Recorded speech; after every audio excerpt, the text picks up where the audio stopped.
तुम्हारे पास एक convenience store है जो अपोकैलिप्स और रियल वर्ल्ड के बीच आज़ादी से ट्रैवल कर सकता है। तुमने सोचा था कि अनगिनत जम्बीज तुम्हें टुकड़े टुकड़े कर देंगे, लेकिन अनएक्सपेक्टेडली उस स्टोर के पास एब्सोल्यूट प्रोटेक्शन था।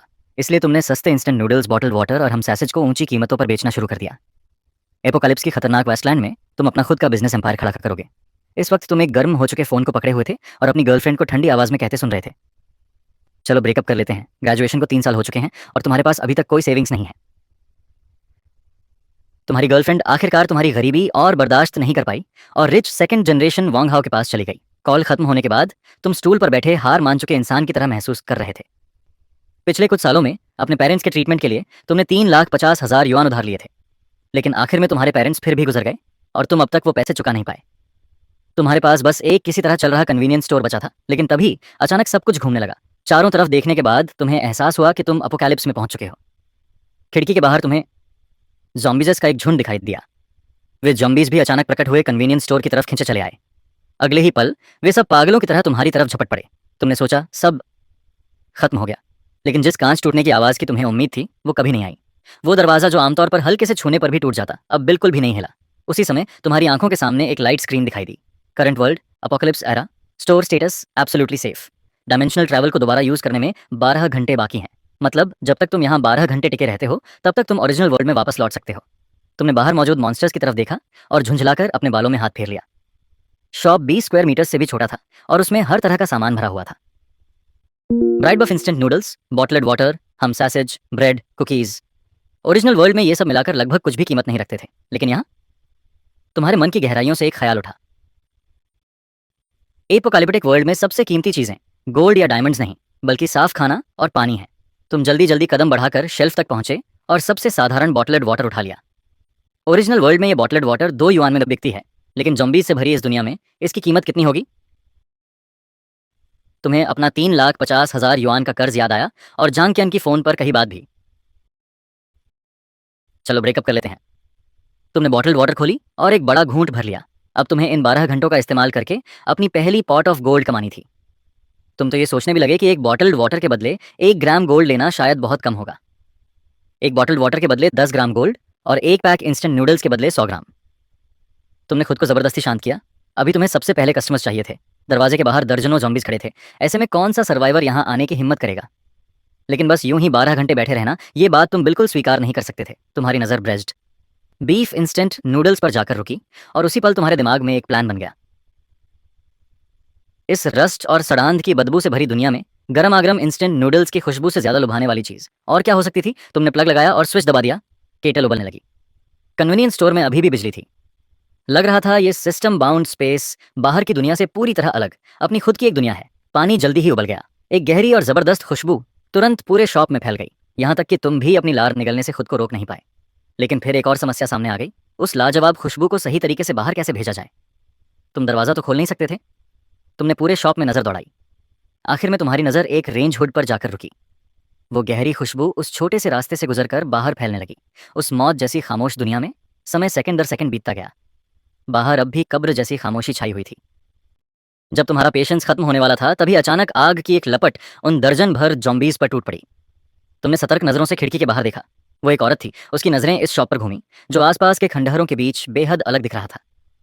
इंटरेस्टिंग, ऐसी हेल होल जैसी जगह में भी कोई स्टोर खोलने की हिम्मत करता है। वो सीधे एंट्रेंस की तरफ बढ़ी, लेकिन अगले ही सेकंड एक अदृश्य ग्लास वॉल से टकरा गई।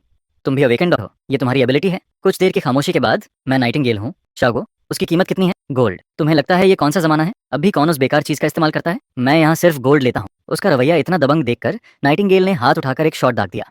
आग की एक लपट सीधा तुम्हारे चेहरे की तरफ बढ़ी, लेकिन बैरियर को छूते ही वो आग तुरंत गायब हो गई। अब बिजनेस की बात कर सकते हैं? ठीक है बॉस को। इस कप इंस्टेंट नूडल्स की कीमत कितनी है? ज्यादा नहीं, सिर्फ 100 ग्राम गोल्ड।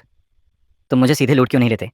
भले ही अभी गोल्ड की कीमत स्क्रैप मेटल जितनी बेकार हो, लेकिन इसका मतलब ये नहीं कि वो हर जगह पड़ा है। तुम्हें खरीदना जरूरी नहीं है। इतना कहकर तुमने उसे नजरअंदाज कर दिया। इसके बजाय तुमने अभी अभी बने नूडल्स खाना शुरू कर दिया।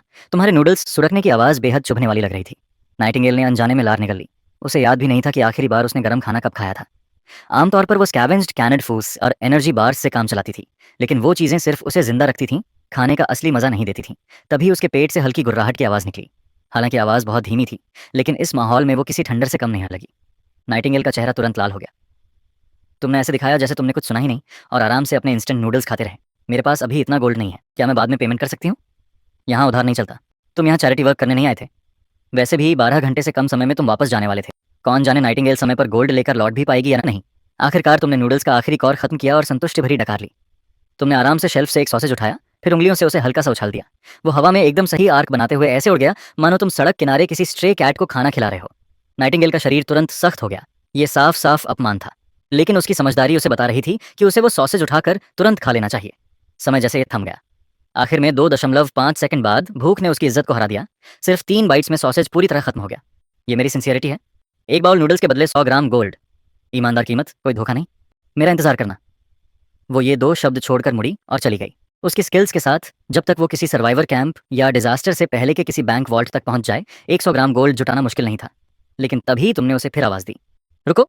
तुमने आराम से एक कैन कोला निकाली, लेजेंडरी कोला, एक ऐसा ड्रिंक जो अपोकैलिप्स से पहले हर जगह मिलता था। लेकिन अब वो किसी भी फाइन लिकर से ज्यादा लग्जूरियस था। इसकी कीमत 50 ग्राम गोल्ड प्रति कैन है। नाइटिंगेल के जवाब देने से पहले ही तुमने स्पाइसी स्ट्रिप्स का एक और पैक फाड़ दिया। ये वाला सस्ता है, 30 ग्राम गोल्ड। एक ice cold Cola, spicy strips और गरम इंस्टेंट नूडल्स। अपोकलिप्स से पहले ये तीनों चीजें सबसे सस्ता कॉम्बो मानी जाती थीं, लेकिन अब ये अविश्वसनीय रूप से लुभावनी बन चुकी थीं। नाइटिंगेल ने अपने दोनों मुट्ठियां इतनी जोर से भींच लीं कि उनसे चरमराहट की आवाज आने लगी। बेहतर होगा तुम्हारे पास पर्याप्त स्टॉक तैयार हो। फिर वो गायब हो गई। वो गोल्ड लेने जा रही थी। अभी इसी वक्त, इस समय डायमेंशनल ट्रैवल के कूलडाउन में अभी भी 10.5 घंटे बाकी थे। तुमने अपना सामान चेक करना शुरू किया। Master Kong 10 cases Nongfu Spring, 15 packs spicy strips और ढेर सारे सॉसेज। तुम्हें कोने में 5 एग्स भी मिले। तुरंत तुम्हारे दिमाग में एक आइडिया आया।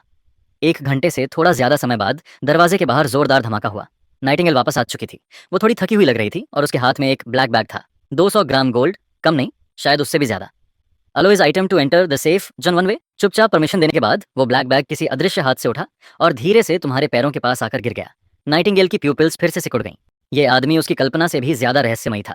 सामान चेक करने के बाद तुमने breast beef instant noodles, ice cold Cola और स्पाइसी स्ट्रिप्स बाहर निकाले। फिर नाइटिंगेल के सामने ही तुमने एक और केटल पानी उबाला। आखिर में गर्मा गर्म इंस्टेंट नूडल्स का बाउल उठाकर तुम दरवाजे तक पहुंचे। जब नाइटिंगेल को लगा कि अब तुम खाना उसे देने वाले हो, तभी तुम अचानक रुक गए। तुमने अपनी पॉकेट से एक एग निकाला और नाइटिंगेल की तरफ देखा। मिस ऐड करना चाहोगी? कितने का? एक एक के लिए 50 ग्राम गोल्ड। 50 grams gold? सीधे लूट क्यों नहीं लेते?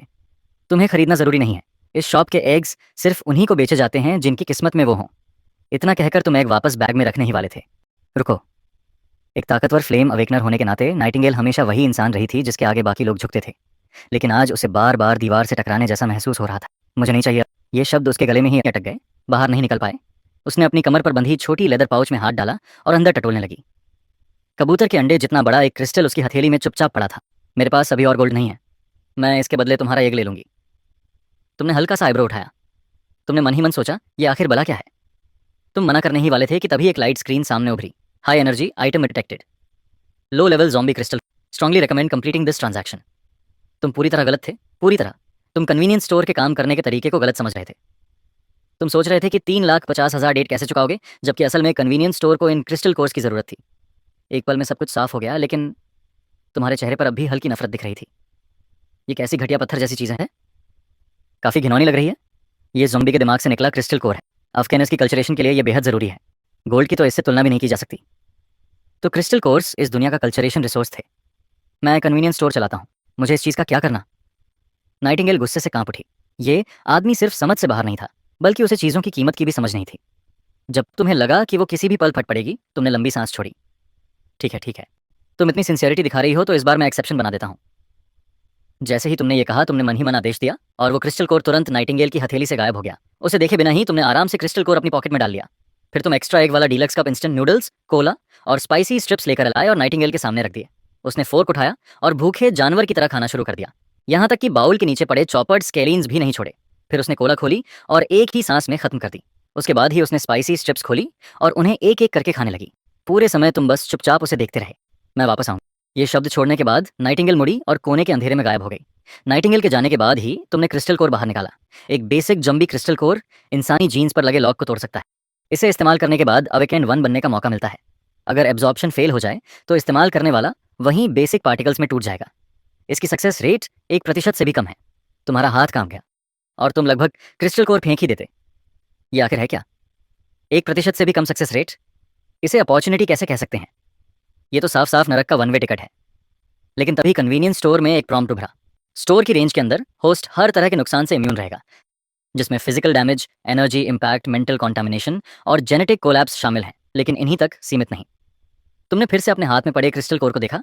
तुम्हारे लिए इसका मतलब था जीरो रिस्क और ह्यूज रिवॉर्ड। इसे इस्तेमाल कैसे करूं? सीधे निकल लो।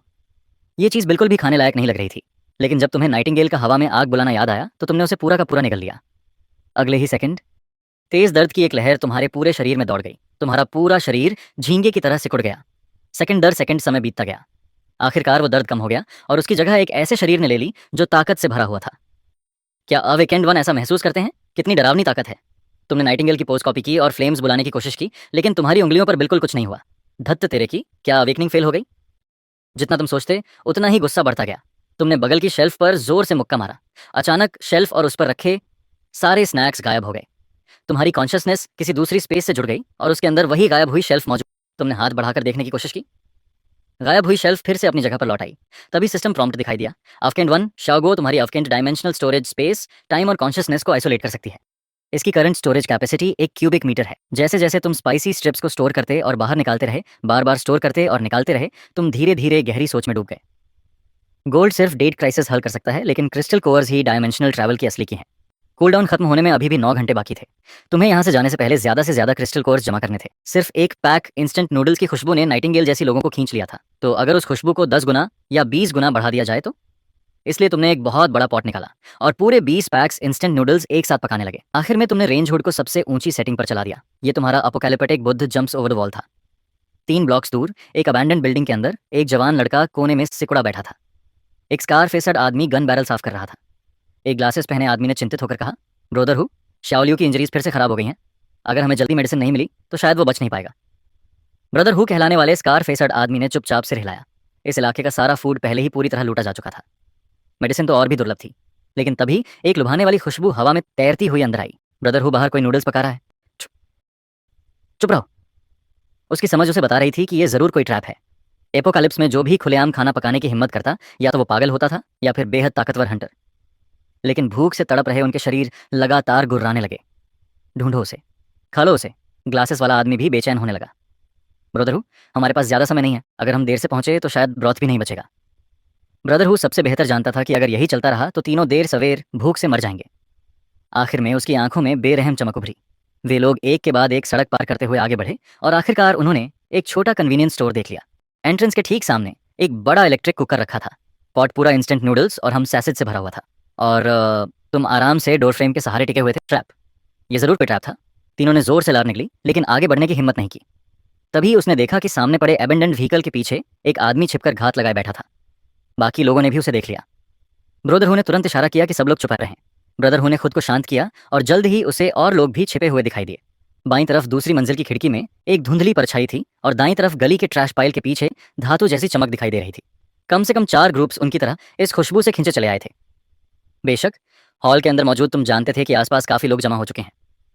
सब लोग इतनी देर से देखते रहने के बाद भी भूख नहीं लगी? तुम्हारी आवाज ज्यादा ऊंची नहीं थी, लेकिन आसपास छिपा हर इंसान उसे साफ सुन सकता था। फिर भी कहीं से कोई जवाब नहीं आया। तुमने पॉट से सॉसेज का एक टुकड़ा निकाला और सीधे मुंह में डाल लिया। बिजनेस गुडविल पर चलता है। मेरे पास यहाँ नूडल्स और पानी है और पेट भरने के लिए ढेर सारे सैजेस भी। अबंडेड कार के पीछे छिपा आदमी आखिर खुद को रोक नहीं पाया और बोल उठा, कीमत क्या है, गोल्ड या क्रिस्टल कोर्स? एक पल के लिए सब लोग चौंक गए। क्रिस्टल कोर्स समझ में आता था, आखिर वही असली हार्ड करेंसी थे। लेकिन अपोकैलिप्स में गोल्ड की कीमत तो स्टील प्लेट से भी कम थी। तभी ट्रैश पाइल के पीछे से गुस्से भरी चीख सुनाई दी, धत्त तेरे की, ये लड़का हमारे साथ खेल रहा है। इसका कभी ट्रेड करने का इरादा ही नहीं था। चलो इसे मिलकर मार देते हैं। पॉट में जो कुछ है उसे बराबर बांट लेंगे। जैसे ही उसने ये कहा, माहौल तुरंत और अजीब हो गया। हर कोई तेजी से सोचने लगा। लेकिन तुम बिना सिर उठाए आराम से अपने नूडल्स खाते रहे। कोशिश कर सकते हो, लेकिन पहले मैं एक बात साफ कर दूं, जो भी हमला करेगा वो ट्रेड करने का अधिकार खो देगा और सिर्फ बेबस होकर दूसरों को नूडल्स खाते और सूप पीते देखता रहेगा। ट्रैश पाइल के पीछे वाला आदमी अब खुद को और नहीं रोक पाया। धत्त तेरे की, मैं इस बकवास पर यकीन नहीं करता। उसने एक शॉटगन निकाल ली और उसके पीछे से 2 और आदमी बाहर आए, जिनके हाथ में माचेते और स्टील पाइप थे। हर कोई इंतजार कर रहा था कि कोई पहला कदम उठाए और तुम्हें टेस्ट करे। उस आदमी ने बिना हिचकिचाए ट्रिगर दबा दिया, लेकिन बुलेट कन्वीनियंस स्टोर से 2.5 मीटर दूर पहुंचते ही किसी अदृश्य दीवार से टकरा गई। शुरू से आखिर तक तुम जरा भी नहीं हिले। तुमने तो एक और सॉसेज निकालकर आराम से मुंह में डाल लिया। पूरा स्क्वायर डरावनी खामोशी में डूब गया। मैचेते और स्टील पाइप पकड़े उसके दोनों साथी भी वहीं जम गए। तभी अबेंडेड कार के पीछे वाला आदमी जैसे कुछ समझ गया। अगर फिजिकल अटैक्स काम नहीं करते तो नॉन फिजिकल अटैक्स का क्या? उसकी हथेली में एक अदृश्य लहर इकट्ठा होने लगी। साइकिक फोर्स का एक अदृश्य ब्लास्ट सीधे तुम्हारी तरफ छोड़ा गया। ये उसकी एबिलिटी थी, साइकिक पियर्स। लेकिन जब वो साइकिक ब्लास्ट कन्वीनियंस स्टोर से टकराया तो हल्की सी लहर भी पैदा नहीं हुई। उस पल सब लोग समझ गए, उस छोटे हॉल के अंदर तुम अजय थे। यहाँ तक कि टाइगर ब्रो का आदमी भी ठंडे पसीने से भीग चुका था। उसे बेहद राहत महसूस हो रही थी कि उसने अभी जल्दबाजी में कोई कदम नहीं उठाया। तुमने आखिरकार मुंह में मौजूद नूडल्स खत्म किए। फिर तुमने ट्रैश पाइल के पीछे वाले आदमी की तरफ देखा। मैं पहले ही कह चुका हूँ, जो भी हमला करेगा वो ट्रेड करने का अधिकार खो देगा। क्या अब भी कोई कोशिश करना चाहता है? इलाका एक बार फिर मौत जैसी खामोशी में डूब गया। जैसे ही यह तनाव भरा टकराव सबको पागल करने वाला था, तभी हाई हील्स की रिदमिक आवाज धीरे धीरे करीब आने लगी। सबकी नज़र उस आवाज़ की तरफ घूम गई। वो नाइटिंगेल थी। टाइगर ब्रो उस औरत को पहचान गया, या यूं कहो कि इन रूइंस में काफ़ी समय तक जिंदा रहने वाला हर सर्वाइवर नाइटिंगेल के बारे में ज़रूर सुन चुका था। एक टॉप अवेकेंड फाइटर जो फायर को हथियार की तरह इस्तेमाल करती थी। ये यहाँ क्या कर रही है? तुमने तो सच में काफ़ी बड़ा हंगामा खड़ा कर दिया है। हमेशा कुछ लोग होते हैं जिन्हें सबक मुश्किल तरीके से सीखना पड़ता है। मैं सलाह दूंगी कि तुम सब अपने दिमाग से वो ख्याल निकाल दो जो नहीं होने चाहिए। अपने हाथों में पकड़े उस स्क्रैप मेटल को भी भूल जाओ। यहाँ तक कि मैं भी इस स्टोर को ज़रा सा नुकसान नहीं पहुंचा पाई। पूरा स्क्वायर एक बार फिर खामोशी में डूबा गया। टाइगर ब्रो ने गहरी सांस ली और धीरे धीरे बाहर निकल आया। उसने दोनों हाथ फैला दिए ताकि सब देख सकें कि उसके पास कोई वेपन नहीं है। बाकी कोनों में छिपे लोग भी एक एक करके बाहर आने लगे। नाइटिंगेल ने बाकी लोगों पर ध्यान देना बंद कर दिया। उसने अपनी बेल्ट से कुछ सामान निकाला। 3 चमकती हुई गोल्ड बार्स, हर एक का वजन 1 किलो था। मुझे कुकीज, कैनेड फूड और पानी चाहिए। ऐसा फूड जो आसानी से कैरी और स्टोर किया जा सके। एक टॉप हंटर के लिए ready to eat processed foods ज़्यादा प्रैक्टिकल चॉइस थे। तुम्हें स्मार्ट लोगों के साथ बिजनेस करना पसंद था। जल्द ही तुम compressed biscuits, luncheon meat, canned food और बॉटल्ड वाटर लेकर आए। सबके सामने आसानी से डील पूरी हो गई। नाइटिंगेल ने खाना उठाया, फिर मुड़ी और अंधेरे में गायब हो गई। सबकी नजरें फिर से तुम्हारी तरफ लौट आईं। इस बार वहां कोई टेस्टिंग या किलिंग इंटेंट नहीं था, सिर्फ सबसे शुद्ध लालच बचा था। अब तुम्हारी बारी है। तुम सब रूल्स समझते हो, सही? फूड के बदले गोल्ड या क्रिस्टल कोर्स। बेशक दरवाजे की रखवाली करने वाले उस आदमी को छोड़कर। वो आदमी आखिर खुद को और संभाल नहीं पाया। वो रेंगता और लड़खड़ाता हुआ तुम्हारे पास आ गया। बॉस, मुझसे गलती हो गई। सच में गलती हो गई। प्लीज बस खाने को एक बाइट दे दो, सूप की एक सिप भी काफी है। उसके पीछे के दोनों साथी भी घुटनों पर गिर पड़े और दया की भीख मांगने लगे। आसपास के सर्वाइवर्स को उनके लिए कोई सिंपथी महसूस नहीं हुई। सिर्फ राहत मिली कि उन्होंने अभी जल्दबाजी में कोई कदम नहीं उठाया। मैं पहले ही कह चुका हूं, जो भी हमला करेगा वो अपना मौका खो देगा। इतना कहने के बाद तुमने उनकी तरफ देखना भी बंद कर दिया। तुम्हारी नजर वहां मौजूद सभी लोगों पर घूमी। और कौन ट्रेड करना चाहता है? ब्रदर ह्यू ने एक क्रिस्टल कोर निकाला और तुम्हारी तरफ बढ़ा दिया। तुम्हारे एक ख्याल के साथ ही क्रिस्टल कोर सीधे तुम्हारी पॉकेट में गिर गया। तुमने कुछ नहीं कहा, बस चुपचाप मुड़े और 3 बड़े बॉल्स निकाल लिए। तुमने उन्हें नूडल्स और हम सॉसेज से पूरा भर दिया। ब्रदर हु ने नूडल्स का बाउल हाथ में पकड़ा और उसे ऐसी गर्माहट महसूस हुई जो उसने बहुत लंबे समय से महसूस नहीं की थी। तीनों ने तुरंत बाउल में मुंह डाला और पागलों की तरह खाना शुरू कर दिया। जैसे ही किसी ने पहला कदम उठाया, पीछे खड़े लोग खुद को और नहीं रोक पाए। नहीं बॉस, मैं ट्रेड करूंगा। मैं भी। मेरे पास क्रिस्टल कोर्स हैं। वो आदमी जिसने पहले तुम पर हमला किया था वो भी तुम्हारे पास आ गया। उसने चुपचाप 2 क्रिस्टल कोर्स निकाले और तुम्हारी आंखों में देखने की हिम्मत नहीं की। तुमने बिना कोई भाव दिखाए उन्हें ले लिया और उसे भी एक बाउल दे दिया। एक बार ट्रेड शुरू हो गया तो फिर उसे रोका नहीं जा सकता था। कुछ लोगों ने गोल्ड ज्वेलरी निकाली, जबकि कुछ ने अलग अलग साइज के क्रिस्टल कोर्स निकाले। थोड़ी ही देर में तुम्हारे काउंटर के नीचे 1 दर्जन से ज्यादा क्रिस्टल कोर्स जमा हो गए और नूडल्स से भरा बड़ा पॉट धीरे धीरे खाली होने लगा। लेकिन तभी पहले वाले वो 3 आदमी पूरी तरह निराशा में डूब गए। अगर मुझे खाने को नहीं मिलेगा तो तुम में से कोई भी नहीं खाएगा। वो तुरंत एक दुबले पतले सर्वाइवर पर झपट पड़ा। नूडल्स और ब्रथ पूरे फर्श पर बिखर गए। बाकी सर्वाइवर्स जो खाना खा रहे थे सब रुक गए। उन्होंने ठंडी और गुस्से भरी नजरों से उस पागल आदमी को देखा जिसने रूल्स तोड़ दिए थे। तुमने भी नूडल्स खाना बंद कर दिया और इस तमाशे को देखने लगे। अचानक आग की एक लपट निकली। उसे चीखने तक का मौका नहीं मिला और उसका पूरा शरीर राख में बदल गया। उसके दोनों साथी भी उसी अंजाम तक पहुंचे।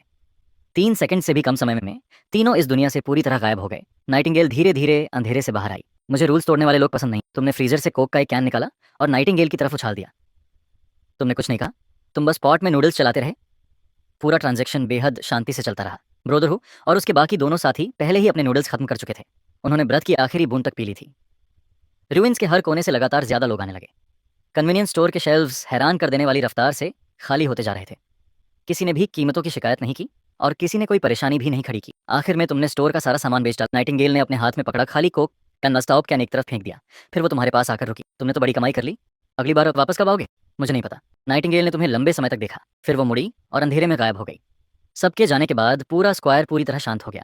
एक ख्याल के साथ तुमने डायमेंशनल वेयरहाउस खोल दिया। उसके अंदर एक 100 किलोग्राम से ज्यादा गोल्ड था और साथ में 33 क्रिस्टल कोर्स भी। हालांकि क्रिस्टल कोर्स निगलने पर भयानक दर्द होता था, लेकिन तुमने एक पल भी हिचकिचाहट नहीं दिखाई। तुमने उन सबको एक ही बार में निगल लिया। इस बार दर्द सिर्फ तेज नहीं था, बल्कि ऐसा महसूस हो रहा था मानो तुम्हारा शरीर अंदर से फट रहा हो। अगर तुम कन्वीनियंस स्टोर के अंदर नहीं होते तो तुम्हें यकीन था कि वो एनर्जी का विस्फोट तुम्हें उसी पल टुकड़े टुकड़े कर देता। बेहद दर्द के बीच तुमने आखिरी बची एनर्जी भी एब्जॉर्ब कर ली। जब तुमने दोबारा आंखें खोली तो तुम्हें सीलिंग पर एक इंसेक्ट दिखाई दिया। उसके पंख असामान्य रूप से धीमी गति से फड़फड़ा रहे थे।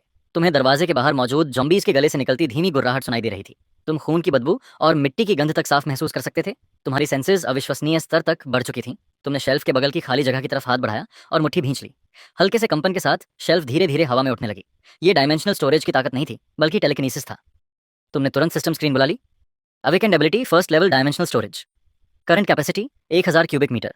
Awakened ability telekinetic control can manipulate objects weighing up to 50 kilograms from a distance. तुमने सच में दूसरी एबिलिटी अवेकन कर ली थी। बाकी बचे समय में तुम शांतिपूर्वक काउंटडाउन खत्म होने का इंतजार करते रहे। जैसे ही वो मरोड़ जैसा एहसास फिर से आया, तुम अपने ओरिजिनल वर्ल्ड में वापस लौट आए। रस्ट और डीके की अजीब बदबू गायब हो चुकी थी। उसकी जगह मिट्टी और घास की ताज़ी खुशबू ने ले ली थी। Dimensional travel complete. Current world Earth time and till the next. Jump from Earth 12 घंटे। अभी भी सुबह होने से पहले का समय था। तुम वापस फोल्डिंग बेड पर गए और कुछ घंटे सो गए। 9 बजे एम तुम एंटीक मार्केट की एक पुरानी दुकान पर पहुंचे। बॉस, क्या आप गोल्ड खरीदते हैं? ऑनर ने प्योरिटी और ये कहाँ से आया उसके बारे में पूछा। तुमने कुछ नहीं कहा। इसके बजाय तुमने 2 गोल्ड बार्स बाहर निकाल दी। उनके भारी टकराने की आवाज़ सुनते ही ओनर तुरंत सीधा बैठ गया। ओनर ने उन्हें 10 मिनट से ज़्यादा समय तक ध्यान से जांचा, फिर सिर उठाया। माल अच्छा है, एक ही कीमत दूंगा, 5,80,000। 7 लाख। लड़के, ये बहुत ज़्यादा है। मैं यहाँ रिस्क ले रहा हूँ, ऊपर से मुझे भी लोगों को हिस्सा देना पड़ता है। 7 लाख। ओनर पूरे आधे मिनट तक चुप रहा। फिर तुम्हारे अकाउंट में 7 लाख ट्रांसफर हो गए। मार्केट से निकलने के बाद तुमने तुरंत डेट कलेक्टर को कॉल किया। हेलो, कौन? श्यागो। श्यागो, तो आखिरकार कॉल करने का फैसला कर ही लिया, क्या बात है? पैसा जुटा लिया? हाँ हाँ। शहर के पश्चिम वाली एबंडेंट नंबर 3 सीमेंट फैक्ट्री। आज दोपहर 3 बजे पैसे लेकर आना। अकेले आना। दोपहर 3 बजे सीमेंट फैक्ट्री में ब्रदर बियाओ के पीछे 7-8 लाकीज खड़े थे। ये देखकर कि तुम सच में अकेले आने की हिम्मत कर गए, ब्रदर बियाओ ने मुंह में दबा सिगरेट बट थूक दिया। पैसे कहाँ हैं? आईओयू कहाँ है? ब्रदर बियाओ के चेहरे पर बड़ी सी मुस्कान फैल गई। आजकल चीज़ों के दाम बहुत बढ़ गए हैं, मेरे लड़कों को भी खाना खिलाना पड़ता है। फिर उसने 5 उंगलियां उठा दी। 5 लाख? मैं तुम्हारे सामने ही आईओयू जला दूंगा। मुझे रूल्स तोड़ने वाले लोग पसंद नहीं हैं।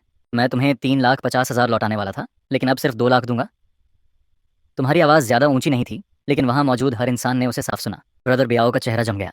उसे यकीन ही नहीं हुआ कि उसने अभी क्या सुना। तूने कितना कहा? 2 लाख। एक पैसा ज़्यादा नहीं। उसके बगल वाला एक लेकी तुरंत स्टील पाइप उठाकर तुम पर झपटा, लेकिन जिस खून खराबे की सबको उम्मीद थी वो कभी हुआ ही नहीं। स्टील पाइप तुमसे सिर्फ 4 इंच दूर आकर रुक गई।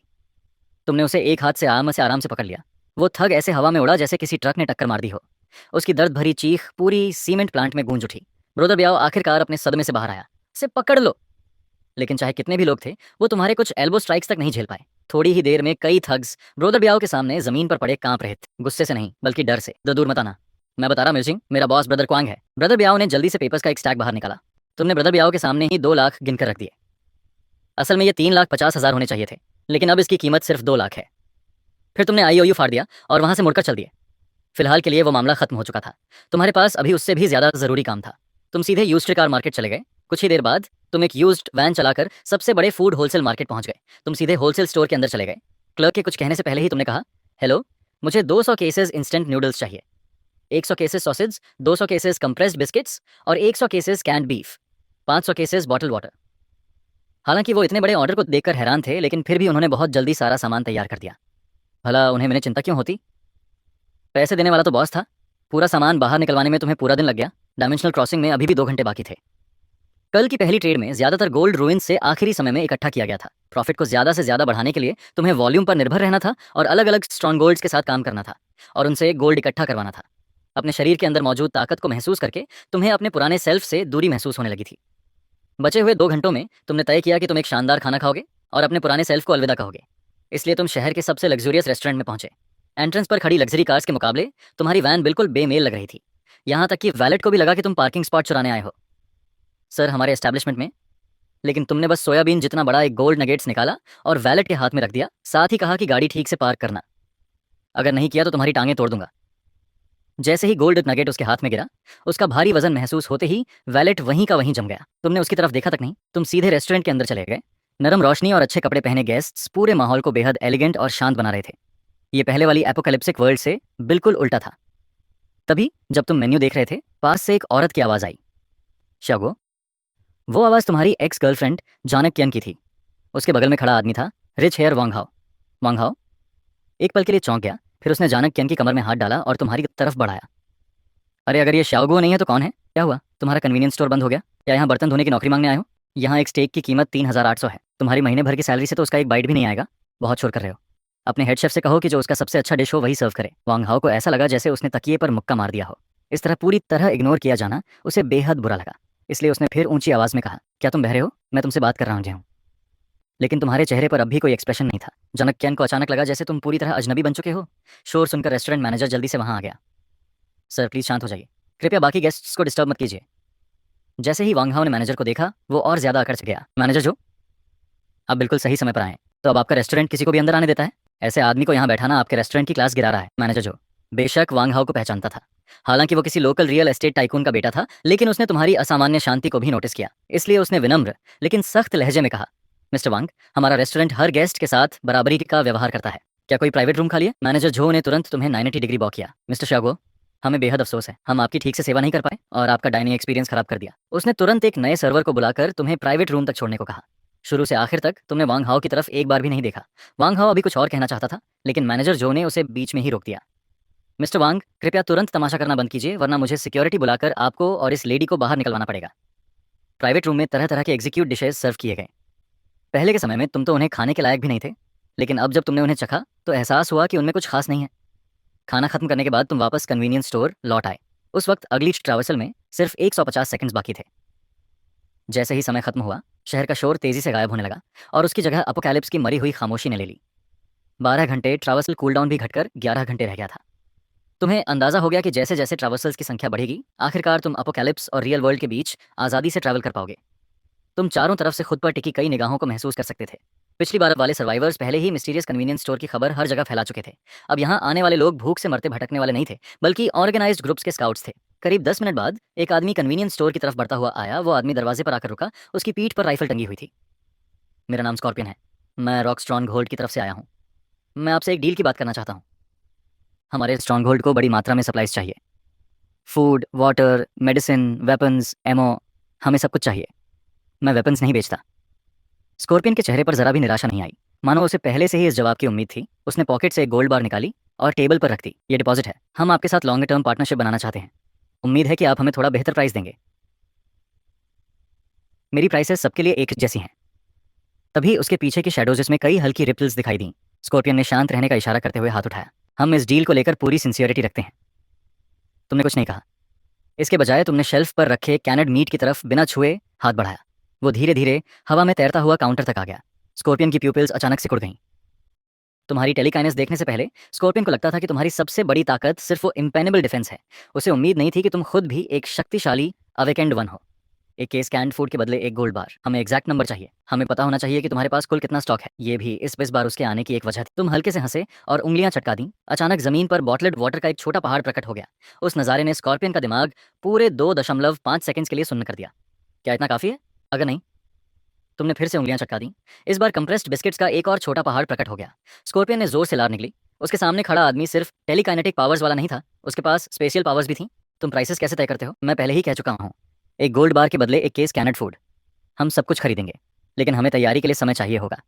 गोल्ड के बदले गुड्स खरीदे जा सकते हैं, लेकिन शेल्फ्स पर रखे बाकी स्कैटर्ड आइटम्स के लिए अगर बल्क में खरीदना है तो अलग कीमत चुकानी होगी। चिन्हे को ट्रेड के लिए इस्तेमाल नहीं किया जा सकता। वही अवेकेंड वन की पावर का सोर्स है, वही स्ट्रांग होल्ड के अस्तित्व की नींव है। ये तुम्हारी समस्या है, है मेरी नहीं। जैसे ही तुमने ये कहा, दोनों छोटे पहाड़ हवा में गायब हो गए। शुरू से आखिर तक इस डील की पूरी लेवरेज तुम्हारे हाथ में थी। अगर स्कॉर्पियन ट्रेड करने से मना करता है, तो जैसे ही बाकी आउटपोस्ट्स इस डील को मान लेंगे, पैनशी आखिरकार टिक नहीं पाएगा और पूरी तरह टूट जाएगा। हमें एक स्पेसिफिक एक्सचेंज रेट चाहिए। वाटर के लिए 100 गोल्ड बार्स और 10 क्रिस्टल कोर्स, और बिस्कुट्स की कीमत दोगुनी होगी। स्कॉर्पियन की मुट्ठियां बगल में कसकर भींच गईं। ये अब सिर्फ महंगी कीमत नहीं रही थी, ये तो खुली लूट थी। स्कॉर्पियन ने गहरी सांस ली और खुद को जबरदस्ती शांत किया। मुझे ये गोल्ड बार वापस ले जाकर लीडर को रिपोर्ट करनी होगी। इसे रास्ता पूछने की भी समझ लेना। तुमने सिर हिलाया और गोल्ड बार पॉकेट में रख ली। स्कॉर्पियन ने कुछ नहीं कहा। वो धीरे धीरे पीछे हटता हुआ अंधेरे में गायब हो गया। तुम वापस काउंटर के पास गए और पहले से साफ काउंटर टॉप को आराम से पोंछने लगे, और 10 मिनट बीत गए। तभी 3 फिगर्स बाहर आए। उनमें से एक ग्लासेस पहना मिडिल एज्ड आदमी था। उसके पीछे 2 सोल्जर्स खड़े थे। हेलो बॉस, मेरा सरनेम जी है। सब लोग मुझे प्रोफेसर जी कहते हैं। मैं लाइट हाउस शेल्टर से आया हूँ। तुमने कुछ नहीं कहा, तुम बस चुपचाप उसे देखते रहे। इकोनॉमिक पर्सपेक्टिव से देखें तो तुम्हारा करंट मॉडल ज़्यादा समय तक नहीं चल सकता। जब किसी आउटपोस्ट के पास बड़ी संख्या में क्रिस्टल कोर्स नहीं बचेंगे तो उसका कोलैप्स होना तय है। और जब ऐसा होगा तब तुम्हारा सामान खरीदेगा कौन? इसका मतलब तो ये हुआ कि अब बचे हुए क्रिस्टल कोर्स की कीमत और भी ज्यादा हो गई। प्रोफेसर जी के चेहरे की मुस्कान पूरी तरह जम गई। तुम्हें किसी सिस्टम या फ्यूचर की बिल्कुल परवाह नहीं है, क्योंकि प्राइसेस तय करने की ताकत सिर्फ तुम्हारे हाथ में है। तभी नाइटिंगेल अंधेरे से बाहर आई। एक क्रिस्टल कोर्स सीधे तुम्हारे काउंटर पर गिरा। तुमने एक शब्द भी नहीं कहा। तुमने सेल्फ हीटिंग राइस मील, एक कैन बीफ और 2 बॉटल्स मिनरल वाटर बाहर निकाल दी। नाइटिंगेल ने सामान उठाया और मुड़कर चली गई। पूरा एक्सचेंज बिना एक शब्द बोले खत्म हो गया। प्रोफेसर जी का तथाकथित रेशनल एनालिसिस अब पूरी तरह मजाक बन चुका था। 100 गोल्ड बार्स और 15 क्रिस्टल कोर्स। उस एक्सचेंज में वाटर मिलेगा, लेकिन एक्स्ट्रा प्राइस लगेगा। अभी जो बकवास तुमने की उसने मेरे 3 मिनट बर्बाद किए, इसलिए अब तुम्हें 15 क्रिस्टल कोर्स देने होंगे। हम ट्रेड करेंगे। तुम्हारे सामने खड़ा आदमी शायद वेस्टलैंड का सबसे ताकतवर अवेकेंड नहीं था, लेकिन उसका कन्वीनियंस स्टोर अजय था। प्रोफेसर जी ने अपने कोट के अंदर से एक मिलिट्री कम्युनिकेटर निकाला। 100 गोल्ड बार्स और 15 क्रिस्टल कोर्स लेकर आओ। करीब 20 मिनट बाद दूर से इंजन की गरज सुनाई दी। 2 मेटल केसेस तुम्हारे सामने रखे गए। एक केस पूरी तरह गोल्ड बार से भरा हुआ था और दूसरे में 15 क्रिस्टल कोर्स रखे थे। तुमने भी बाउंड्री के बाहर एक के बाद एक कई केसेस वाटर फेंक दिए। ट्रेड पूरा होने के बाद कई फिगर्स धीरे धीरे अंधेरे से बाहर आए। स्कॉर्पियन वापस आ चुका था और उसके पीछे 20 लोगों की एक टीम भी थी। लगभग इंस्टिंक्टिवली दोनों साइड्स ने एक दूसरे पर गन्स तान दी। हम वो सब लेकर आए हैं जो तुमने मांगा था। कई केसेस खोले गए। उनके अंदर सिर्फ गोल्ड बार्स ही नहीं थी, बल्कि 20 क्रिस्टल कोर्स भी थे। तुम्हारी मांग से पूरे 10 ज्यादा। स्कॉर्पियन ने सबसे सीधे तरीके से अपना एटीट्यूड साफ कर दिया। प्रोफेसर जी का चेहरा किसी मरे हुए इंसान से भी ज्यादा खराब लग रहा था। एपोकलिप्स आ चुका है और तुम लोग अब भी अपने बाप से आगे निकलने की कोशिश कर रहे हो। तुमने हाथ कैजुअली लहराया और डायमेंशनल स्टोरेज से कंप्रेस्ड बिस्किट्स का एक बड़ा ढेर और कई केसेस कैंड बीफ बाहर निकाल दिए। ये तुम्हारे लिए हैं। स्कॉर्पियन की सांस एक पल के लिए रुक गई। उसने सही दाम लगाया था। उसने तुरंत तुम्हें गहरा बो किया। फिर उसने प्रोफेसर जी की तरफ देखा। पंछी यहाँ ट्रेड करने आया है। हम कोई अननेसेसरी ट्रबल नहीं चाहते, लेकिन अगर लाइट हाउस यहाँ कुछ शुरू करना चाहता है तो हम आखिर तक साथ देंगे। जैसे ही उसने ये कहा, स्कॉर्पियन के पीछे मौजूद सारी गन्स एक साथ कॉक हो गईं। लाइट हाउस के एक आदमी ने दांत भींचते हुए कुछ शब्द निकाले। हम जा रहे हैं। तुम चुपचाप ये सब देखते रहे। इंटरेस्टिंग। एक तरफ था लाइट हाउस जो टेक्नोलॉजी और नॉलेज पर बना था, और दूसरी तरफ था पंछी जहाँ स्ट्रेंथ और डिसिप्लिन राज करते थे। उनके जाने के बाद स्कॉर्पियन ने तुम्हें एक बार फिर बों किया और जल्दी से पीछे हट गया। इन 2 डील से तुम्हें फिर से 100 किलोग्राम गोल्ड मिल गए। खामोशी ज्यादा देर नहीं टिक सकी। इस बार 3 अलग अलग दिशाओं से 3 कन्वॉयर्स अंदर आए। चारों तरफ से जम्बीज की गुर्राहट सुनाई देने लगी। तीनों फैक्शंस ने लगभग एक साथ बैटल की तैयारी का आदेश दे दिया। एक तरफ हैवी मशीन गन्स और एसॉल्ट राइफल्स की बर्स्ट फायर थी। दूसरी तरफ अवेकेंड लोगों के छोड़े हुए फायरबॉल्स और आइस स्पाइक्स। आखिरी जम्बी के सिर में गोली लगते ही पूरा स्क्वायर फिर से थोड़ी देर के लिए शांत हो गया। बॉस, बैटल एक्स की तरफ से हमें कुछ कहना है। हम आर्क की तरफ से भी पूरी सिंसियरिटी के साथ आए हैं। वहां जाकर लाइन में लगो। Battle x is eastern district की असली ताकतों में से एक है। हमने कब से लाइन में लगना शुरू कर दिया? बॉस, इसका मतलब क्या है? हमने पूरी सिंसियरिटी के साथ बाहर के ज़ॉम्बीज़ साफ किए हैं। मैंने कहा लाइन में लगो। अगर बैटल एक्सिन के लोग रूल्स फॉलो नहीं करेंगे तो मैं तुम्हें कुछ नहीं बेचूंगा। बैटल एक्सिस का इस ईस्टर्न डिस्ट्रिक्ट में काफ़ी नाम है। हमारे दोस्त बनोगे तो तुम्हारा फ़ायदा ही होगा। मुझे फ़र्क नहीं पड़ता कि मेरा एक दोस्त ज़्यादा हो या कम। या तो रूल्स फॉलो करो या निकलो और जाकर लाइन में लगो। तो फिर बैटल एक्स की रेपुटेशन का क्या होगा? गंजे आदमी ने धीमी गुर्राहट निकाली, मानो उसने फैसला कर लिया हो। फिर उसने पीछे खड़े लोगों की तरफ तेज़ी से हाथ हिलाया। इसे लेकर आओ। आज मैं हर हाल में सबसे पहले खरीदूंगा। बैटल एक्स के 2 मेंबर्स एक भारी मेटल केस उठाकर आगे लाए। किसी ने रूल्स तोड़ दिए हैं। ये डील खत्म हुई। इतना कहकर तुमने हाथ हिलाया और सारा सामान डायमेंशनल वेयरहाउस में रख दिया। एक पल में पूरा कन्वीनियंस स्टोर पूरी तरह खाली हो गया। दोनों फैक्शंस की नजरें उस गंजे आदमी पर टिक गईं। उस भारी भरकम आदमी का चेहरा पहले ही गुस्से से भर चुका था। मैं गोल्ड और क्रिस्टल कोर्स लेकर आया था। ये मेरी तरफ से तुम्हें रिस्पेक्ट दिखाना था। मेरी रिस्पेक्ट को कमजोरी मत समझना। जब बैटल एक्स ईस्टर्न डिस्ट्रिक्ट में बोलता है तो कोई ना कहने की हिम्मत नहीं करता। तुम खुद को आखिर समझते क्या हो? मुझे भौंकने वाले कुत्ते पसंद नहीं है। फायर खोल दो, उसकी दुकान के टुकड़े उड़ा दो। तुरंत गोलियों की बारिश कन्वीनियंस स्टोर पर टूट पड़ी, लेकिन हर एक बुलेट किसी अदृश्य शील्ड से रुक गई। अब मैं बैटल एक्स को कभी एक भी सप्लाई नहीं